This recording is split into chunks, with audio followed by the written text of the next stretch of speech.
नमस्कार विद्यार्थियों, मेरे YouTube चैनल पर आपका स्वागत है।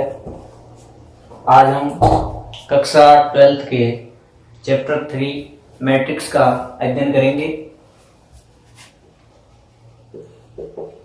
जिसे हिंदी में आयु बोलते हैं। तो सबसे पहले मैट्रिक्स होता क्या है या डेफिनेशन ऑफ मैट्रिक्स।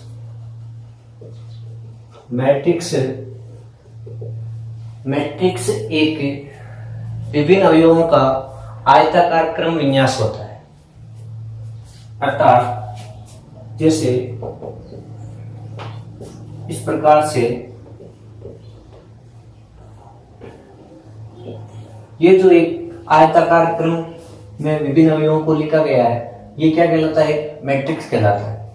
अब इस मैट्रिक्स को आप हमेशा एक कैपिटल लेटर से दर्शाया जाता है तथा मैट्रिक्स को बड़े कोष्ठक या आप इसे इस प्रकार से भी दर्शा सकते हो।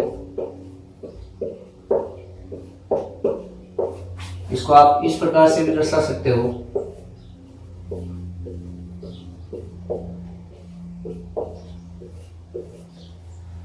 ये भी मैट्रिक्स ए है, ये भी मैट्रिक्स ए है, ये भी मैट्रिक्स ए है। लेकिन सामान्य तौर पर मैट्रिक्स को एक बड़े कोष्ठक में ही दर्शाया जाता है। इस उपयुक्त मैट्रिक्स में जो ये क्षैतिज रेखाएं होती है, ये जैसे ये और ये क्षैतिज रेखाएं इस मैट्रिक्स की पंक्तियां कहलाती है। क्या कहलाती है? पंक्तियां। तो ये आपके कौन सी पंक्ति हो जाएगी? First row. ये आपकी हो जाएगी सेकेंड रो और ये आपकी हो जाएगी थर्ड रो। और जो ऊर्ध्वाधर रेखाएं होती है, जैसे ये और ये क्या कहलाते हैं? कॉलम या स्तंभ। ये हो जाएगा आपका फर्स्ट कॉलम और ये हो जाएगा सेकंड कॉलम और ये हो जाएगा आपके थर्ड कॉलम। तो इस मैट्रिक्स में देखो 3 पंक्तियां हैं और 3 क्या है? स्तंभ। तो इस स्थिति में मैट्रिक्स ए की कोटि क्या होगी? कोटि या क्रम। इस मैट्रिक्स ए की कोटि या क्रम होगा, वो क्या होगा? मैट्रिक्स की कोटि या क्रम ज्ञात करने के लिए जो मैट्रिक्स में जितनी पंक्तियां हैं और जितने स्तंभ है, तो इस मैट्रिक्स में देखो पंक्तियां कितनी है? 3 और स्तंभ भी कितने हैं? 3। तो मैट्रिक्स की पंक्तियों और स्तंभों का जो गुणन लिखा जाता है, वो क्या कहलाता है? मैट्रिक्स का क्रम या कोटि। तो यहाँ पर 3 ही पंक्तियां हैं और 3 ही स्तंभ है। तो इस स्थिति में इस मैट्रिक्स ए की जो कोटि या क्रम होगा, वो क्या होगा? आपके 3 क्रॉस 3। क्लियर है? अब बात करते हैं मैट्रिक्स में अवयवों की संख्या। मतलब मैट्रिक्स ए में अवयवों की संख्या कितनी होगी? तो ऐसे अगर काउंट करें तो ये तो एक 3 क्रॉस 3 की मैट्रिक्स है, लेकिन अगर बड़ी मैट्रिक्स आती है उस स्थिति में ऐसे काउंट करना मुश्किल हो जाता है। तो इस स्थिति में इस मैट्रिक्स में जो अवयवों की संख्या ज्ञात करने के लिए आपको क्या करना होता है कि जो मैट्रिक्स की कोटि होती है, जैसे यहाँ इस मैट्रिक्स की कोटि क्या है? 3 क्रॉस 3। तो मैट्रिक्स की कोटि के अवयवों का गुणन करने पर जो संख्या प्राप्त होती है, वो क्या होती है? मैट्रिक्स के अवयवों की संख्या। तो यहाँ जो इस मैट्रिक्स ए में अवयवों की जो संख्या होगी, अवयवों की संख्या यह आपकी क्या हो जाएगी? 3 क्रॉस 3 करोड़ कितनी आएगी? 9। तो मैट्रिक्स ए में अवयवों की संख्या कितनी है? 9। तो ये क्लियर हुआ। मैट्रिक्स की कोटि कैसे ज्ञात करते हैं, मैट्रिक्स में अवयवों की संख्या कैसे ज्ञात करते हैं। अब जब मैट्रिक्स का क्रम लिखा जाता है, ये ध्यान में रखना बात, किसी भी मैट्रिक्स का जब क्रम लिखा जाएगा तो उस स्थिति में पहले मैट्रिक्स के पंक्तियों की संख्या लिखी जाती है, फिर मैट्रिक्स के स्तंभों की संख्या। एक बार के लिए मान लेते हैं कि ये कोई एक मैट्रिक्स ए है, उसमें अगर पंक्तियों की संख्या यहां मान लेते हैं, माना कि मैट्रिक्स ए में अगर पंक्तियों की संख्या m है, पंक्तियों की संख्या क्या मान लेते हो? m, और स्तंभों की संख्या मान लेते हो स्तंभों की संख्या वो आप क्या मान लेते हो, n। तो इस स्थिति में इस मैट्रिक्स A का जो क्रम होगा वो क्या होगा, आपके मैट्रिक्स A का क्रम बोलो या कोटि, वो आपकी क्या हो जाएगी, मैट्रिक्स क्रम लिखोगे तो उस स्थिति में पहले क्या लिखोगे, पंक्तियों की संख्या, फिर क्या, स्तंभों की संख्या। तो मैट्रिक्स A का क्रम या जो कोटि होगी वो क्या होगी, m क्रॉस n। तो ये क्लियर है। अब आगे देखो,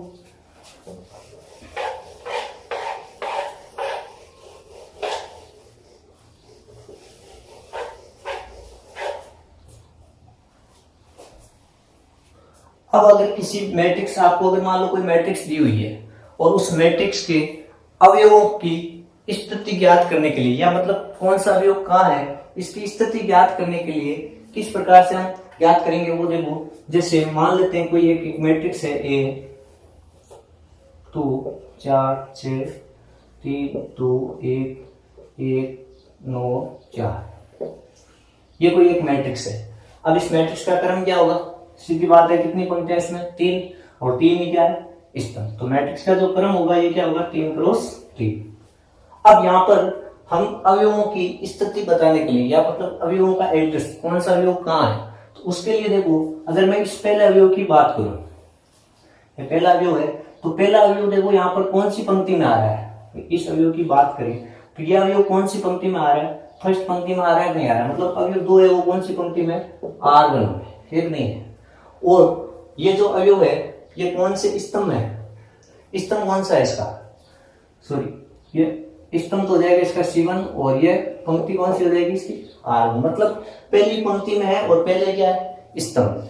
तो एलिमेंट्स ऑफ नंबर्स, इस स्थिति में ये जो इसकी अवयव 2, इसकी स्थिति को आप किससे दर्शाओगे, कैपिटल A से, तो मैट्रिक्स है तो इसको आप स्मॉल a से, मतलब एलिमेंट्स जो 2 है वो कौन सी पंक्ति में, फर्स्ट पंक्ति में। अभी आपको बताया किसी भी मैट्रिक्स का क्रम या कोटि या किसी भी अवयव की स्थिति लिखोगे, पहले आप क्या लिखोगे, पंक्ति की संख्या, फिर बाद में क्या लिखोगे, स्तंभ की संख्या। तो यहाँ पर जो ए एलिमेंट कौन सी पंक्ति में आ रहा है, फर्स्ट पंक्ति में, कौन से स्तंभ में आ रहा है, फर्स्ट स्तंभ, बराबर क्या हो जाएगा आपके 2, क्लियर। अब इसी तरह अगर इस अवयव की बात करें तो ये अवयव देखो कौन सी पंक्ति में आ रहा है, तो पंक्ति कौन सी चल रही है, ये पूरी पंक्ति कौन सी चल रही है, फर्स्ट पंक्ति चल रही है, नहीं चल रही है, ठीक है। तो यहां पर ए पंक्ति पहले लिखेंगे, फर्स्ट पंक्ति, कॉलम कौन सा है, सेकंड कॉलम में आ गया देखो, तो यहां पर कॉलम क्या लिखोगे, सेकंड, और अवयव कौन सा है, 4।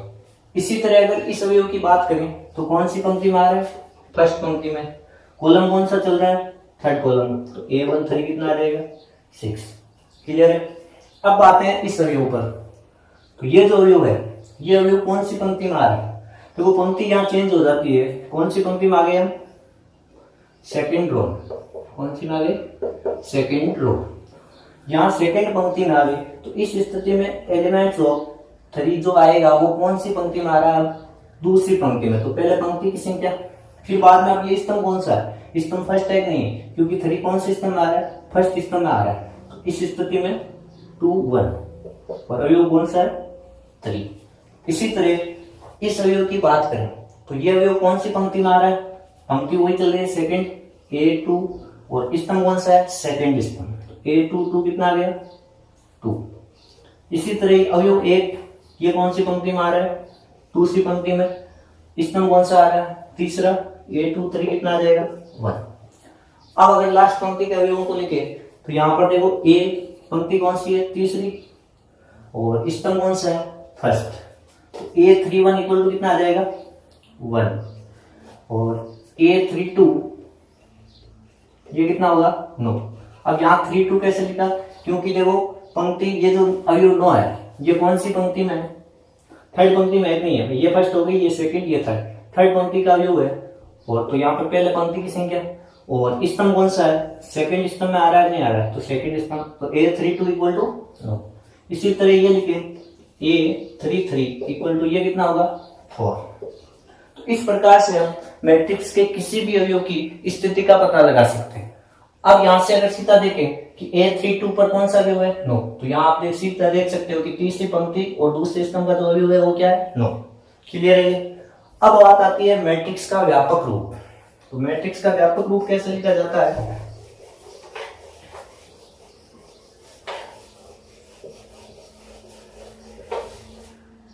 मैट्रिक्स का व्यापक रूप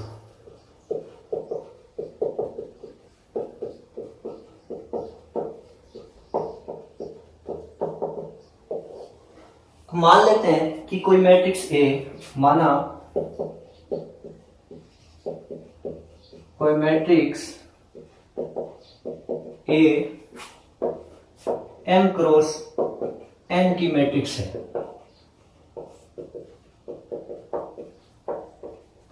आपने क्या माना है कि कोई एक मैट्रिक्स है जिसका क्रम क्या है, m क्रॉस n।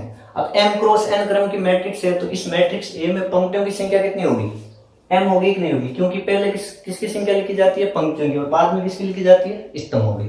तो मैट्रिक्स ए में तब मैट्रिक्स ए में पंक्तियों की संख्या होगी, वो कितनी होगी, आपके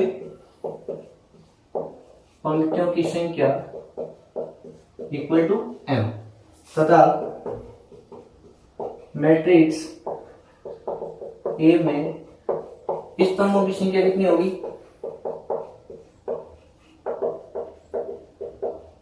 इक्वल टू n। ठीक है।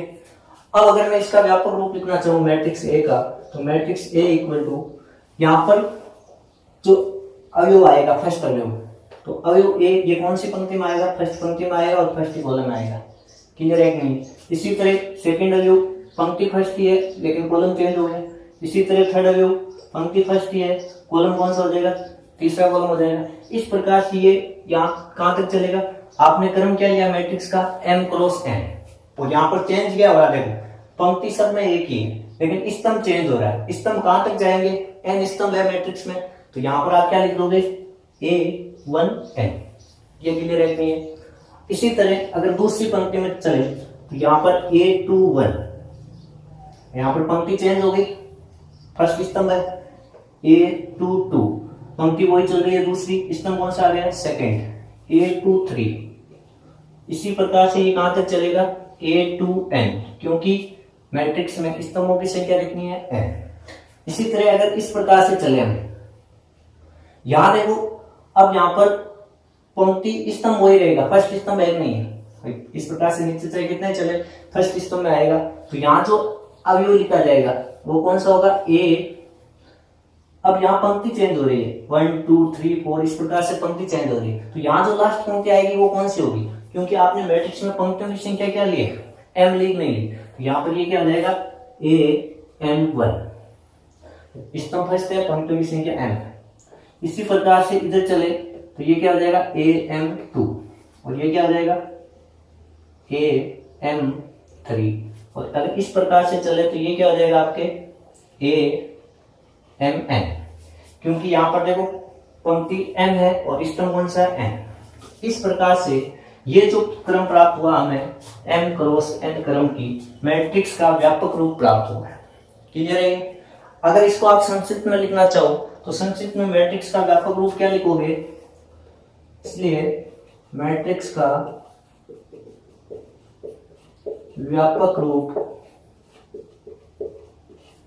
A इक्वल टू AIJ, यहां I क्या है, पंक्तियों की संख्या, J क्या है, स्तंभों की संख्या। ठीक है, m क्रॉस n, जहां यहाँ जो I का मान होगा, I यहाँ पर देखो पहला भी क्या है, जैसे यहाँ 1 1 लिखा था तो फर्स्ट क्या है, पंक्ति है, तो यहाँ जो I का मान कहां से कहां तक हो सकता है, क्योंकि आपने मैट्रिक्स का क्रम क्या लिया, देखो मैट्रिक्स का क्रम आपने लिया m क्रॉस n, मतलब पंक्तियों की संख्या यहाँ कितनी है, m, और I क्या है, कौन सी पंक्ति में अवयव आ रहा है।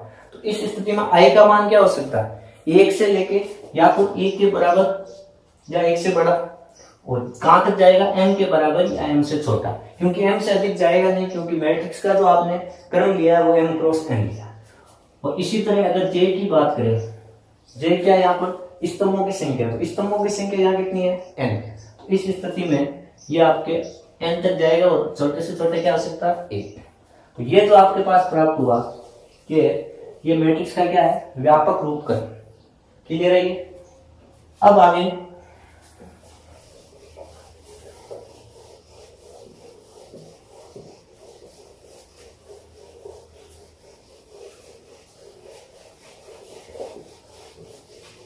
अब हम अभी तक हमने ये सीखा कि कोई अगर आपको मैट्रिक्स दी हुई है उस मैट्रिक्स में अवयवों की संख्या कैसे ज्ञात करते हैं, मैट्रिक्स की कोटि कैसे ज्ञात करते हैं, या मैट्रिक्स का क्रम कैसे ज्ञात करते हैं। तो एक अगर हम एग्जांपल लें, जैसे कि किसी matrix A equal to AIJ 2x3 में अवयवों की संख्या ज्ञात करो। अवयवों की संख्या ज्ञात करो। अगर इस मैट्रिक्स में आपको अवयवों की संख्या ज्ञात करनी हो तो यहां देखो अवयव आपको AIJ I और J कितने भी हो सकते हैं, कौन सी पंक्ति कौन सा। अगर आपको इसके अवयवों की संख्या ज्ञात करनी है तो अभी आपको बताया था कि किसी भी मैट्रिक्स में अवयवों की संख्या ज्ञात करने के लिए आपको क्या करना होता है कि कोटि के अवयवों का जो मैट्रिक्स की कोटि होती है उसका क्या करना है गुणन करना है। तो यहां तो इस मैट्रिक्स A की जो कोटि है वो क्या है आपके पास मैट्रिक्स A की कोटि है आपके पास 2x3। इसलिए मैट्रिक्स में जो अवयवों की संख्या होगी वो कितनी हो जाएगी, मैट्रिक्स A में अवयवों की संख्या ये कितनी हो जाएगी आपके 2 को जो 3 से मल्टीप्लाई करोगे 6। तो इस मैट्रिक्स A में जो अवयवों की संख्या होगी वो कितनी होगी आपके 6 होगी। क्लियर है ये। अब इसी तरह एक और एग्जांपल लेते हैं। माना कोई एक मैट्रिक्स आपको दी हुई है, matrix A equal two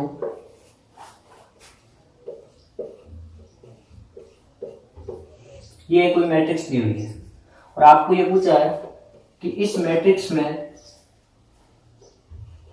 matrix की कोटि तथा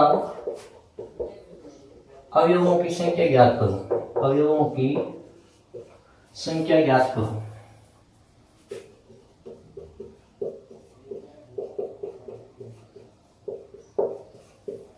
यहां पर इस मैट्रिक्स A में पहले आप मैट्रिक्स की क्या निकालोगे कोटि, क्योंकि मैट्रिक्स की कोटि ज्ञात होने पर आप अवयवों की संख्या आसानी से निकाल सकते हो। तो मैट्रिक्स की कोटि ज्ञात करने के लिए आप क्या करते हो कि जो आपको मैट्रिक्स दी हुई है मैट्रिक्स A, इस मैट्रिक्स A में पंक्तियों और स्तंभों की संख्या देखनी है कितनी है। तो यहां जब इस प्रकार क्षैतिज में चलेंगे तो ये आपकी कौन सी हो जाएगी फर्स्ट रो, ये आपकी हो जाएगी सेकंड रो और ये हो जाएगी आपके थर्ड रो। तो यहां देखो मैट्रिक्स में पंक्तियों की संख्या कितनी है 3। मैट्रिक्स A में पंक्तियों की संख्या कितनी है 3 और स्तंभों की संख्या देखें तो ये हो जाएगा आपके फर्स्ट कॉलम और ये हो जाएगा आपके सेकंड कॉलम। ठीक है। तो यहां पर मैट्रिक्स A में स्तंभों की संख्या कितनी होगी, स्तंभों की संख्या ये आपकी हो जाएगी 2। मैट्रिक्स A की जो कोटि आएगी, मैट्रिक्स A की कोटि, तो मैट्रिक्स A की कोटि किस प्रकार से लिखते हैं पंक्तियों और स्तंभों की संख्याओं का गुणन। तो यहाँ पंक्तियों की संख्या कितनी है 3 और स्तंभों की संख्या कितनी है 2। तो मैट्रिक्स A की कोटि क्या हो जाएगी 3x2। क्लियर है। अब अगर आपको मैट्रिक्स के अवयवों की संख्या ज्ञात करनी हो तो मैट्रिक्स के अवयवों की संख्या जैसे हमने ऊपर वाले एग्जांपल में किया था कि मैट्रिक्स की कोटि आपको दी हुई है तो अवयवों की संख्या के लिए आप क्या करोगे इन दोनों अवयवों का गुणन करोगे। तो इस मैट्रिक्स A में जो अवयवों की संख्या होगी, A में अवयवों की संख्या ये कितनी हो जाएगी आपके 6, क्योंकि दोनों को मल्टीप्लाई करोगे 3 क्रॉस 2 कितनी हो जाएगी 6। ये क्लियर हुआ नहीं हुआ?